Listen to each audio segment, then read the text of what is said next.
నమస్తే, welcome to Sakshi exclusive. Hi friends, అంతర్జాతీయ సముద్ర జలాల్లో ప్రయాణిస్తున్న ఒక విలాసవంతమైన క్రూజ్ షిప్లో ఒక్కసారిగా వైరస్ భయం అలుముకుంది.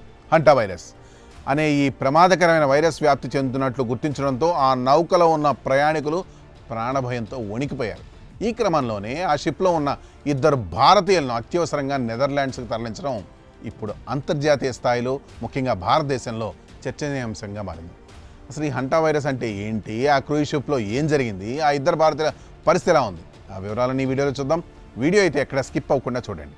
ప్రయాణికులతో వెళ్తున్న ఒక భారీ క్రూజ్ షిప్లో కొందరు ప్రయాణికులు హఠాత్తుగా అనారోగ్యానికి గురయ్యారు. వారిని పరీక్షించిన వైద్యులు అది ఎలుకల ద్వారా వ్యాపించే హంటా వైరస్ అని నిర్ధారించారు. దీంతో అప్రమత్తమైన షిప్ యాజమాన్యం, అంతర్జాతీయ ఆరోగ్య సంస్థలు వైరస్ సోకిన వారితో పాటు ఆ లక్షణాలు ఉన్న వారిని వెంటనే ఐసోలేట్ చేశాయి. అయితే ఆ షిప్లో ఉన్న 2 భారతీయ పౌరులకు కూడా ఈ వైరస్ సోకిన ప్రమాదం ఉండడంతో, వారు అనారోగ్య లక్షణాలు కూడా చూపడంతో వారిని ప్రత్యేకంగా తరలించాల్సి వచ్చింది. నెదర్లాండ్స్ ప్రభుత్వం మానవతా దృక్పథంతో స్పందించి వాళ్ళని తమ దేశాలను తరలించడానికి అనుమతి ఇచ్చింది. ప్రత్యేక హెలికాప్టర్ లేదా రెస్క్యూ బోట్ ద్వారా వారిని నెదర్లాండ్స్లోని ఆసుపత్రికి తరలించి అత్యవసర చికిత్సను అయితే అందిస్తున్నారు. చాలామందికి ఈ వైరస్ గురించి తెలియదు. కోవిడ్ లాగా ఇది గాలి ద్వారా వ్యాపించేదైతే కాదు, కానీ ఇది చాలా చాలా ప్రమాదకరమైంది. ఇది ప్రధానంగా ఎలుకలు, చిట్టెలుకల ద్వారా వ్యాపిస్తుంది. ఎలుకల విసర్జితాలు, మూత్రం లేదా అవి కొరికిన ఆహారం ద్వారా మనుషులకు ఈ వైరస్ సోకుతుంది. తీవ్రమైన జ్వరం, కండరాల నొప్పులు, అలసట, తలనొప్పి, వాంతులు దీని ప్రాథమిక లక్షణాలు.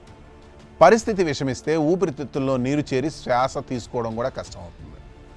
దీని మరణాల రేటు కూడా ఎక్కువగా ఉండడంతో వైద్యులు తీవ్రంగా పరిగణిస్తున్నారు. అందుకే వైరస్ బయటపడిన వెంటనే ఆ క్రూజ్ షిప్ని క్వారంటైన్ చేశారు. ప్రయాణికులందరినీ తమ గదులకే పరిమితం కావాలని ఆదేశించారు. అంతేకాదు షిప్ అంతటా ఎలుకల నివారణ చర్యలతో శానిటైజేషన్ చేపట్టారు. విహారయాత్ర కోసం వచ్చిన ప్రయాణికులు ఇలా వైరస్ బారిన పడడంతో తీవ్ర భయాందోళనకు గురయ్యారు. ఇతర దేశాల వాళ్ళు కూడా తమ పౌరులను వెనక్కి పిలిపించే ప్రయత్నాలు అయితే చేస్తున్నారు. నెదర్లాండ్స్కు తరలించబడిన ఆ 2 భారతీయుల విషయంలో భారతీయ విదేశాంగ శాఖ ఎప్పటికప్పుడు సమీక్షిస్తోంది. అక్కడ భారత రాయబార కార్యాలయం అధికారులతో టచ్లో ఉంది. వాళ్ళకి మెరుగైన వైద్యం అందుతోందని, ఆందోళన చెందాల్సిన అవసరం అయితే లేదని ప్రాథమిక సమాచారం అందుతోంది. వారి కుటుంబ సభ్యులకు కూడా సమాచారం అందించారు. క్రూజ్ ప్రయాణాలు ఎంత ఆహ్లాదకరంగా ఉంటాయో, ఇలాంటి అనూహ్య ఆరోగ్య విపత్తులు సంభవించినప్పుడు అంతే ప్రమాదకరంగా మారతాయి. హంటా వైరస్ వ్యాప్తి నియంత్రణలోకి వస్తుందని, బాధితులైన మన భారతీయులు త్వరగా కోలుకొని స్వదేశానికి తిరిగి రావాలని కోరుకుందాం. ఈ ఘటనపై మీ అభిప్రాయాన్ని కామెంట్లో పోస్ట్ చేయండి. That's all for today. This is Harikrishna signing off for Sakshi exclusive.